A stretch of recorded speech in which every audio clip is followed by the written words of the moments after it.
اور طالبان کی باقاعدہ طور پر وہاں پر حکومت ہوگی تو طالبان کسی طور پر ان سٹرائکس کو قبول نہیں کریں گے، طالبان کسی طور پر اپنی خود مختاری پر سمجھوتا نہیں کریں گے، وہ کسی طور پر یہ الاؤ نہیں کریں گے کہ امریکہ وہاں پر آ کر ڈرون اٹیکس کرے یا سٹرائکس کرے یا کسی بھی قسم کی وہاں پر ملٹری آپریشن کرے، کیونکہ اگر طالبان امریکہ کو اجازت دیتے ہیں تو پھر کل چائنا کہے گا کہ ٹی ٹی پی میرے لیے خطرہ ہے، تو کیا چائنا بھی وہاں آ کر اٹیک کر سکتا ہے؟ اگر پاکستان کہے کہ مجھے وہاں ٹی ٹی پی سے خطرہ ہے تو کیا پاکستان وہاں پر آ کر اٹیک کر سکتا ہے؟ تو اس طرح طالبان جو ہیں وہ الاؤ نہیں کریں گے امریکہ کو کہ وہ وہاں پر آ کر اٹیک کریں، اور دوسری جانب امریکہ پیچھے ہٹنے والا نہیں ہے۔ تو اس طرح دونوں کا آپس میں ٹکر ہونے والی ہے، اور اس حوالے سے بہت سارے میڈیا ایجنسیز نے لکھا ہے، لیکن جو ایک خبر میں آپ کے سامنے رکھتا ہوں ساؤتھ چائنا مارننگ پوسٹ کی، یہ چائنا کا ایک بہت بڑا ادارہ ہے، اس حوالے سے انہوں نے یہ خبر چھاپی ہے، جو فارن منسٹری ہے چائنا کی، ان کے جو سپوکس پرسن ہیں انہوں نے کہا ہے کہ یہ آپ سکرین پر بھی دیکھ سکتے ہوں گے، Young said the Taliban would be facing a very difficult situation after the attacks, the confrontations between the Taliban and the US will intensify. He said ISIS-K is giving a warning to the Taliban that it has the power to do something and that the Taliban should not have any illusion of not confronting with the US. یعنی ایک تو یہ کہہ رہے ہیں کہ ایک تو طالبان کو داعش کے حوالے سے کسی دھوکے میں نہیں رہنا چاہیے، داعش کا جو خطرہ ہے، داعش ان کو کہہ چکی ہے کہ ہم مزید حملے کریں گے، اور یو ایس کے ساتھ جو کنفرنٹیشن ہے، جو ٹکراؤ ہے، اس حوالے سے کوئی ایلیوژن نہیں ہونا چاہیے، مطلب کوئی دھوکہ نہیں ہونا چاہیے کہ ہم جو ہے وہ کسی غلط فہمی میں طالبان یہ نہ رہیں کہ ان کا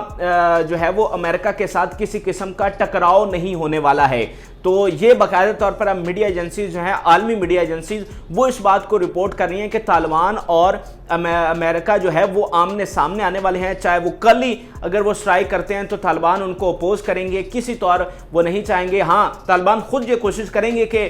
داعش کے جتنے بھی ٹھکانے ہیں ان کا صفایا کیا جائے اور یہاں سے دہشت گردی ختم کی جائے، لیکن کوئی اور ملک، امریکہ خاص طور پر اگر آ کر وہاں پر سٹرائک کرتا ہے تو طالبان اس کو کسی طور پر الاؤ نہیں کریں گے۔ اس کے بعد اب جو اگلی خبر ہے، جو اگلی کانسیکوینسز کے حوالے سے بات ہو رہی ہے، وہ چائنا کے حوالے سے ہو رہی ہے، اور چائنا بھی اس اٹیک سے متاثر ہو سکتا ہے، چائنا کو بھی اس سے خطرہ ہو سکتا ہے، اور چائنا داعش اگر دوبارہ سے سر اٹھاتی ہے، دوبارہ سے ری گروپ ہوتی ہے، یا پھر ٹی ٹی پی اگر ری گروپ ہوتی ہے، تو چائنا کو اور پاکستان کو اس کا بہت زیادہ نقصان ہو سکتا ہے، کیونکہ چائنا نے یہاں پر انویسٹمنٹ کر رکھی ہے، چائنا افغانستان میں انویسٹمنٹ کرنے کا ارادہ رکھتا ہے، اس کے علاوہ سی پیک کے مد میں بہت زیادہ انویسٹمنٹ ہو چکی ہے، ون بیلٹ ون روڈ کی مد میں بڑی انویسٹمنٹ ہو چکی ہے۔ اس خطے میں چائنا چاہتا ہے کہ امن ہو، اور اگر امن ہوگا تو چائنا کی اکانومی جو ہے وہ مزید گرو کرے گی، مزید وہ انویسٹمنٹ کر سکیں گے، لیکن اگر یہاں پر امن نہیں ہوتا اور داعش جیسے گروپ یا ٹی ٹی پی جیسے گروپ مزید سر اٹھاتے ہیں تو اس کا سب سے بڑا خطرہ چائنا کو ہوگا، اور پھر پاکستان تو براہ راست اس سے متاثر ہونا ہی ہونا ہے۔ اب اسی حوالے سے اسی اخبار کی ساؤتھ چائنا مارننگ پوسٹ کی ایک اور خبر آپ کے سامنے رکھتا ہوں، یہ ان کے ایک اینالسٹ ہیں اور international affairs expert with Fudan university said the attacks had repercussions for Beijing, کہ یعنی اس کے جو نتائج ہوں گے وہ بیجنگ کے لیے بہت وہ خطرناک ہوں گے ان اٹیکس کے۔ اس کے علاوہ China forces major threats to its investment and personnel safety in Afghanistan, its future participation in the reconstruction of Afghanistan will be affected by the worsened situation۔ اب وہ کہہ رہے ہیں کہ ایک تو ان کے جو انویسٹمنٹ ہے اور پرسونلز ہیں، یعنی ان کے جو فوجی ہیں، ان کو افغانستان میں جو ہے وہ نقصان ہو سکتا ہے۔ اس کے علاوہ جو فیوچر پارٹیسپیشن ہے چائنا کی اور افغانستان کی یعنی طالبان کی، اس کو بہت حد تک نقصان جو ہے وہ ہو سکتا ہے ان اٹیکس کی وجہ سے، ان اٹیکس کے کانسیکوینسز کی وجہ سے، اور اگر دوبارہ سے داعش جو ہے وہ ری گروپ ہوتی ہے تو اس کا جو براہ راست نقصان ہے وہ اس کو ہوگا، چائنا کو ہوگا اور اس کے علاوہ پاکستان کو ہوگا۔ تو اس وقت یہ صورتحال بنی ہوئی ہے، ان اٹیکس نے ایک عجیب سا ماحول کریٹ کر دیا اور اس خطے کو دوبارہ سے ایک خطرہ پیدا ہو گیا کہ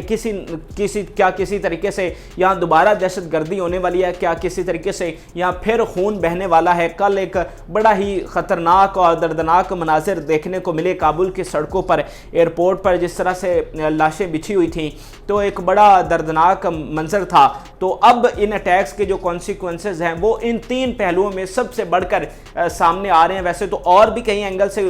ڈسکشنز ہو رہی ہیں، لیکن یہ سب سے زیادہ تین امپورٹنٹ پہلو ہیں کہ اب ان اٹیکس کے کانسیکوینسز کیا ہو سکتے ہیں اور یہ معاملہ کس طرح سے آگے بڑھ سکتا ہے۔ تو یہ میں نے آپ کے سامنے رکھے، مختلف چیزوں سے میں نے ریسرچ کی۔ آپ کو یہ ویڈیو کیسی لگی اور اس حوالے سے کمنٹ سیکشن میں ضرور آگاہ کریں۔ ان ویڈیوز کو زیادہ سے زیادہ شیئر کریں، ہمارے چینل کو ضرور سبسکرائب کریں۔ اجازت دیجیے اللہ۔